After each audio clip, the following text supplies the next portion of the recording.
కరీంనగర్ జిల్లా తిమ్మాపూర్ మండలం మన్నెంపల్లిలో D4 canal కు గండిపడింది. దీంతో సమీపంలోని ఎస్సీ కాలనీలోకి భారీగా నీరు చేరింది. ఇళ్లలోకి నీరు చేరడంతో వంట సామాగ్రి, ఇతర వస్తువులు నీట మునిగాయి. పండగ పూట సామాగ్రి తడిసిపోవడంతో కాలనీ వాసులు ఆవేదన వ్యక్తం చేస్తున్నారు.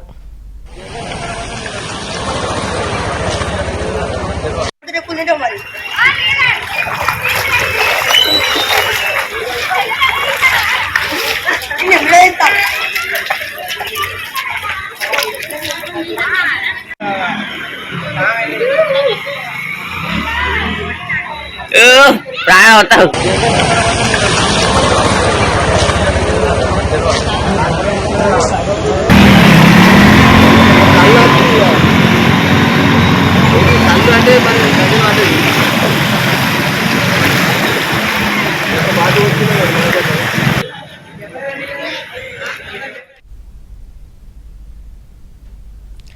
కరీంనగర్ జిల్లా తిమ్మాపూర్ మండలం మన్నెంపల్లిలో D4 కెనాల్ కు గండిపడింది. ఇక దీనికి సంబంధించి పూర్తి సమాచారం కరీంనగర్ నుంచి మా ప్రతినిధి శ్రీనివాస్ అందిస్తారు. శ్రీనివాస్.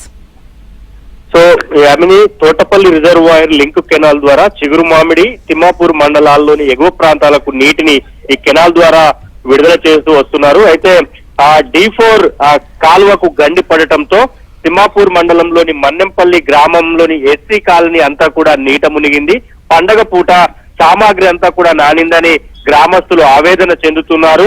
ఇప్పటి వరకు అధికారులు ఆ కాలువ గండిని పూడ్చే ప్రయత్నాలు ఇంకా మొదలు పెట్టలేదని అధికారుల తీరు మీద ఆగ్రహం వ్యక్తం చేస్తున్నారు. వాస్తవానికి నీటిని విడుదల చేసినప్పుడు కాలువలకు గన్లు ఉన్నాయా లేదా అనేది ఎప్పటికప్పుడు అధికారులు పరిశీలిస్తూ ఉండాలి. కానీ అధికారులు నిర్లక్ష్యం కారణంగా కాలువకు గండిపడి పంట పొలాలతో పాటు ఇళ్లలోకి కూడా నీరు చేరిందని ఆ గ్రామస్తులంతా కూడా ఆగ్రహం వ్యక్తం చేస్తున్న పరిస్థితి కనిపిస్తోంది. కొద్దిసేపటి క్రితమే కరీంనగర్ ఎంపీ కేంద్ర మంత్రి బండి సంజయ్ కూడా జిల్లా కలెక్టర్ కు ఫోన్ చేసి కెనాల్ కు గండి పడటం అంశం మీద ఆరా తీశారు. అధికారులను వెంటనే సహాయక చర్యలు కూడా చేపట్టాలని కోరారు. సో గ్రామస్తులైతే విలపిస్తున్న పరిస్థితి కనిపిస్తోంది. పండగ పూట తమ సామాగ్రి అంతా కూడా వంట సామాన్ అంతా కూడా నాని తడిసిపోయిందని ఆవేదన చెందుతున్నారు. యామిని. Thank you Srinivas.